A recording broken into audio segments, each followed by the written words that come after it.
Bueno, hay muchos temas que conversar con nuestro invitado, así es que vamos a saludar de inmediato y le vamos a agradecer por este contacto al senador del Partido Socialista por la región del Libertador, Bernardo Higgins, Juan Luis Castro. ¿Cómo está, senador? Buenos días. Gracias por poder conversar esta mañana. Muy bien, buenos días. Encantado de saludarles. Sí, Bueno, lo mismo decimos acá, senador. Bueno, eh, estamos a 27 días del plebiscito. ¿Cuál es su percepción de lo que está ocurriendo? mire, es una campaña que no se ve tan en las calles desatada como a menos de un mes de la elección. Francamente, se ve un poquito menos de lo que tradicionalmente son las pasiones propias de una decisión en blanco y negro. Pero yo creo que de todas maneras va a ocurrir eso porque la franja televisiva y todos los aspectos ya comunicacionales de la recta final son claves, son decisivos y me da la impresión de que de alguna manera van a influir también en las opiniones porque hay una cantidad no menor de gente que no ha leído Ujú. y que no va a leer. No es mi deseo, pero es como la realidad de lo que sucede porque finalmente se mezclan muchas emociones, miedos, esperanzas, se mezclan las ideas y las confianzas que otras personas, liderazgos de todo tipo, van influyendo en la mente de la gente para decir por qué ir por uno u otro lado. Y por último, porque, querámoslo o no, la aprobación del texto está ligada a la gestión del presidente Boric. Esa es una realidad indesmentible. El propio presidente se ha comprometido en esta causa. Entonces, de algún modo también, no siendo el propósito, pero termina siendo Mm. el plebiscito de los 6 meses del presidente Boric. ¿Usted dice que en general la ciudadanía no va a separar una cosa de la otra? No, yo lo veo difícil porque la ciudadanía vive una contingencia dura, que es la delincuencia, la inseguridad pública, el costo de la vida, por darle los dos grandes problemas que azotan al país hoy día. Y lo habitual es que las personas responsabilizan a los gobiernos de esos problemas. Ujú. Esos problemas que usted me dirá, pero ¿qué tiene que ver eso con la Constitución? No tiene que ver directamente porque son las urgencias del momento, pero sí tiene que ver en el imaginario colectivo respecto de que la primera figura del país, que fue elegida muy holgadamente y democráticamente, sin embargo, tiene una opción para este plebiscito que es legítima, que no la ha Mm. ocultado nunca, no está haciendo intervencionismo, no está usando dineros públicos para eso, pero su figura está asociada directamente a el apruebo. Entonces, la superposición de roles en este caso hace que mucha gente de la ciudadanía puede que no vaya a ver ninguna letra del texto, pero sí va a decir, mire, yo voy a votar según como yo siento que percibo al presidente Boris. Si siento que me está cumpliendo y que va por el buen camino, apoyo. Si siento que no está en la línea que él dijo, a pesar de haberlo apoyado, me voy a desdoblar de eso y puede que no vote o puede que vote en contra. Yo creo que esos fenómenos van a ocurrir. Sí. Senador, para precisar el punto, ¿ah? ¿Usted le adjudica este factor, el que estamos conversando en este momento de la entrevista, la influencia principal en el resultado? ¿Sería el factor más relevante a la hora de lo que va a ocurrir en las urnas el 4 de septiembre? No, no es el único, ¿eh? Va a ser ¿Ya? un O factor, sea, sí. sabemos que es multifactorial, pero se lo pregunte para efectos de jerarquizar, ¿no? Mire, yo creo que dentro de las jerarquías, este está en el número uno, a mi juicio, que le acabo de Ya. decir. En el número dos está la conducta de los constituyentes, de quienes escribieron esto. Eso es, toda la encuesta lo dice, un mal recuerdo para la ciudadanía. No es precisamente muy feliz el tono, las palabras, el modo de actuar que dejó mucho que desear respecto al sentimiento de esperanza que se tenía en la convención. Es cierto que lo que estamos plebiscitando no es el órgano constituyente, estamos plebiscitando el resultado de lo que ellos hicieron. Pero, como hace tan poco tiempo esto terminó de ocurrir, No por nada piensa usted por qué la franja del rechazo usa la figura de Baradí y de Stingo. ¿Por qué la Ujú. usan? Siendo férreos promotores de la prueba. Porque claro, tomando sus palabras en sus distintos momentos, trasuntaron un poquito de rabia, de odiosidad, poco felices las palabras que ellos emitieron, y por eso la usan los adversarios. Entonces, aquí hay una mezcla de todos estos elementos entre la realidad del país, la figura del presidente, la conducta de los constituyentes, cuánto me hace sentido o no lo que viene como un temor o como una esperanza. Por ejemplo, las cosas que atentan contra la prueba son los miedos de las expropiaciones, que son las leyendas, porque son falsas, son las leyendas que ha instalado el sector del rechazo, que me van a expropiar los fondos de pensiones, que me van a expropiar la casa, cosas de ese tipo que parecen verdaderas instalaciones férreas, ¿verdad?, que se han colocado de por medio y que perturban, obviamente, la opinión pública, salvo que se le diga, como me han hecho muchos, pero no todavía lo suficiente, la manera de poder salir al paso de esas caricaturas. La franja de rechazo es una franja televisiva muy apelativa a las emociones y al corazón, seamos sinceros. No es una franja que esté situada en las razones o los argumentos. Maneja las leyendas, las caricaturas y sobre eso juega con las emociones de la ciudadanía. La franja de la prueba trata de ir más a fondo, trata de colocar las ideas principales, trata de poner el sentido de esperanza en el futuro de nuestro país a partir de los cambios. Tal vez tienen la debilidad de que son muchas subfranjas distintas a la prueba. Le falta más, tal vez un poquito más de hilo conductor a esos Ujú. distintos trozos de franja que hay en ese segmento. Entonces, bueno, está partiendo, ¿eh? Queda todavía casi un mes, pero esa es mi primera aproximación. Sí, esto que estamos comentando, senador, yo sé que voy a hacer deliberadamente una caricatura a continuación, es solo para encaminar la conversación. Querría decir entonces que las posibilidades de la prueba dependen mucho más de lo que pase en la moneda, de lo que haga el comando o que de las campañas. ¿Cómo ve ese diálogo, no? Independientemente de que, como usted ha señalado en su consideración, no hay una intervención del gobierno en la campaña. Mira, la primera responsabilidad del gobierno es gobernar bien.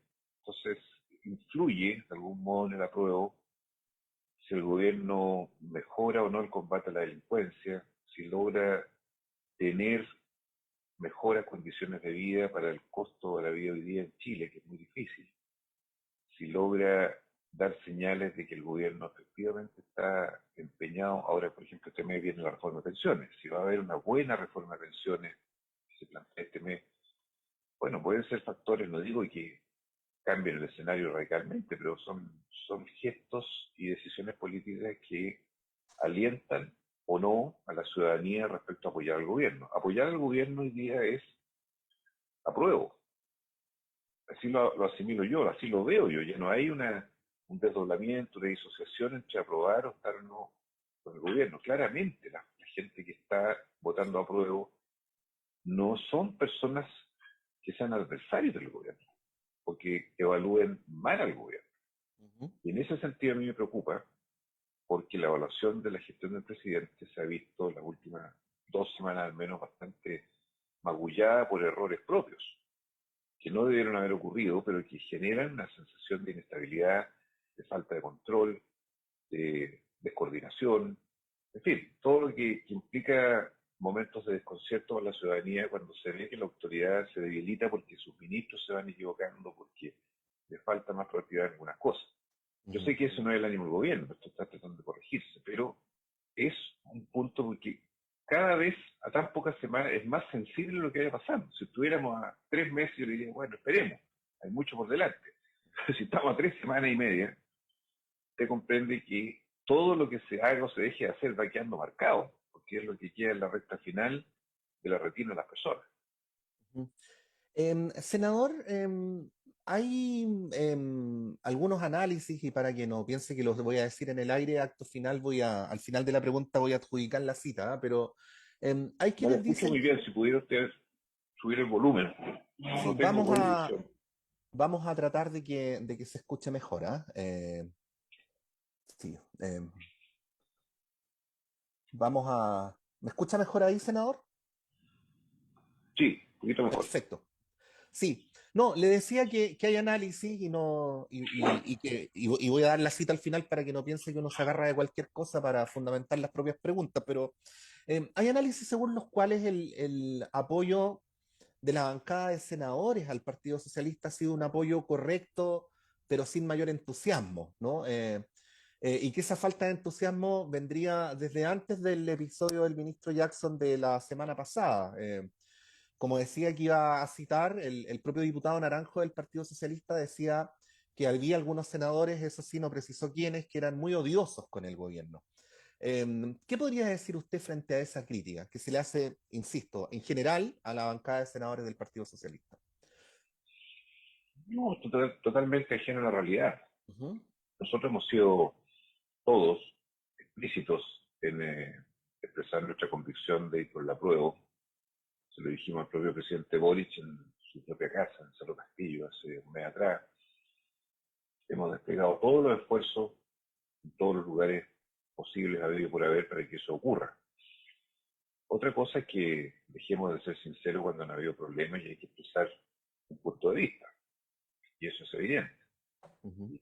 Y no un problema nuestro. O sea, en el episodio de la semana pasada no fueron voces solo del PS las que salieron a decir su opinión.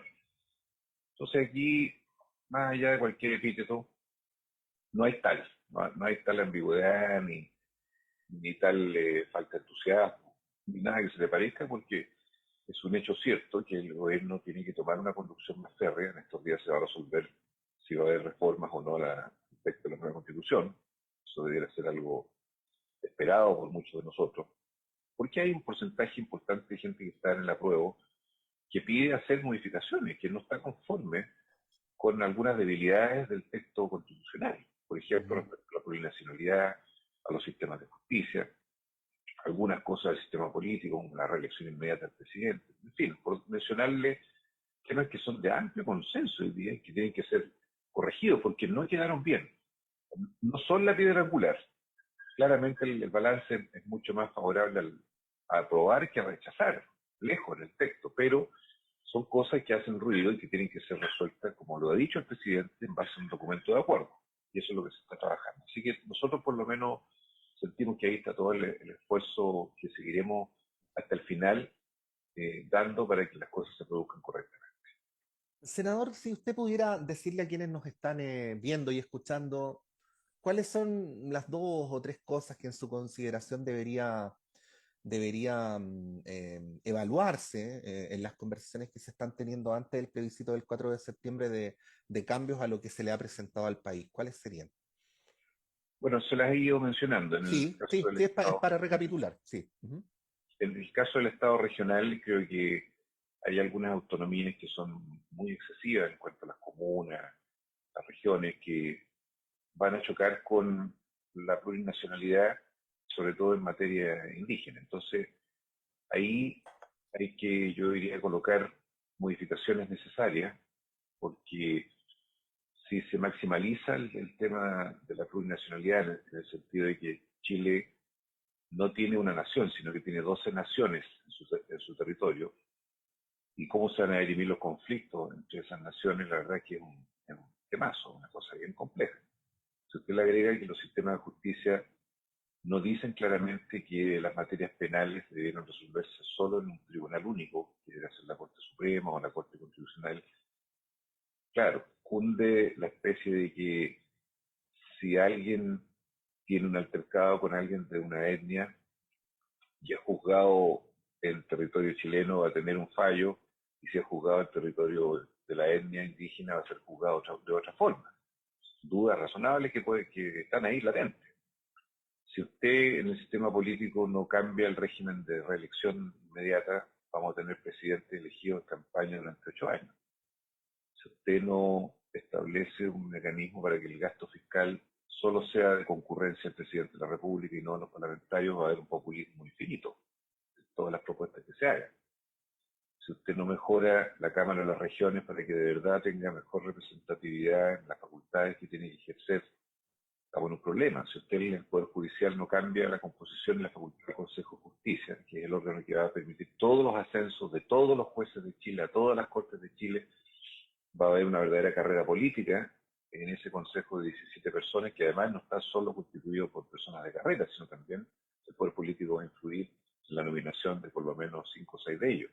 En fin, estoy nombrando algunos tips de las cosas que son de la esencia que debieran ser modificadas porque generan hoy día incertidumbres más que certeza. Ya, y respecto al texto general, porque usted decía el texto tiene muchas más virtudes que defectos, ¿cuáles serían las dos o tres razones por las cuales quienes nos están escuchando deberían votar a prueba el próximo 4 de septiembre?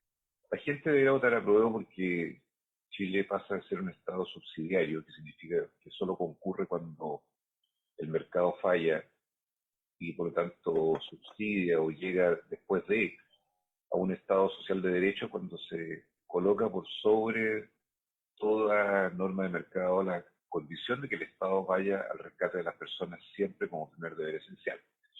Y yo lo reflejo en el mundo de la salud, donde me parece que queda una óptima definición de cómo debiéramos tener un sistema universal de salud en Chile, con prestadores públicos y privados, pero bajo reglas públicas, que permita que haya seguridad social en Chile, porque hoy día claramente en materia de salud hay dos mundos, dos velocidades, dos modalidades de persistir. El que tiene dinero que logra ir y pagar en un ISAPRE, el que no tiene dinero que está condenado a esperar. Esas son las realidades en nuestro país. En materia de vivienda deja claramente establecido el derecho de propiedad. Muchos habló en el proceso que el derecho de propiedad no estaba relativizado. No es cierto. El derecho de propiedad está absolutamente garantizado, no hay ni una coma, ni una insinuación de que haya pérdida de la propiedad, extinción de la propiedad o pérdida de la heredabilidad de la propiedad. De modo tal de que ahí yo creo que hay un énfasis taxativo. En materia de medio ambiente, la nueva constitución deja claramente establecidas las nuevas reglas que permitan hacer un crecimiento no solo sustentable en lo económico, sino que también con un medio ambiente libre de contaminantes en Chile de toda especie. Lo deja meridianamente expreso en distintos capítulos respecto a las condiciones de preservación del medio ambiente en nuestro país, respecto a los derechos de los niños y respecto a los derechos de las mujeres, de la paridad de género. Mire, abundan las alusiones a cómo va a estar en el eje de la preocupación ciudadana el mundo de los niños, de los adolescentes, el mundo de la paridad de género, por supuesto el mundo de la equidad, para que también los pueblos originarios tengan representación colectiva en los órganos de poder, cosa que ha ido muy lentamente apareciendo. Y en materia de educación, por último, deja también establecido con certeza lo que ya avanzó la presidenta Bachelet, pero los niveles de gratuidad, de condiciones que permitan accesos reales a la educación en Chile y potenciar la educación pública, también están profusamente señalados en el documento. En fin, le estoy mencionando Sí. 4 o 5 temas que están ahí fuertemente instalados y que me parece que son claramente lejos las razones por las cuales la inmensa mayoría de la ciudadanía, porque son nada más los derechos principales y fundamentales, debiéramos estar aprobando en orden. Estamos conversando a esta hora de la mañana con el senador Juan Luis Castro, senador del Partido Socialista por la región de O'Higgins. Senador, para... Estoy medio ¿Ah? complicado de tiempo. Estoy complicado de tiempo. Ah, ya, entonces lo dejamos hasta acá, senador. Le agradecemos por esta conversación. Que tenga un buen día. Encantado, pues. Un abrazo. Hasta pronto. Ahí estaba el senador del Partido Socialista, Juan Luis Castro, conversando sus apreciaciones sobre el plebiscito del próximo 4 de septiembre. Son las 8:28, hacemos un breve alto y continuamos en Radio Análisis, en Radio Universidad de Chile, en Uchile TV y en la red de radios que piensan.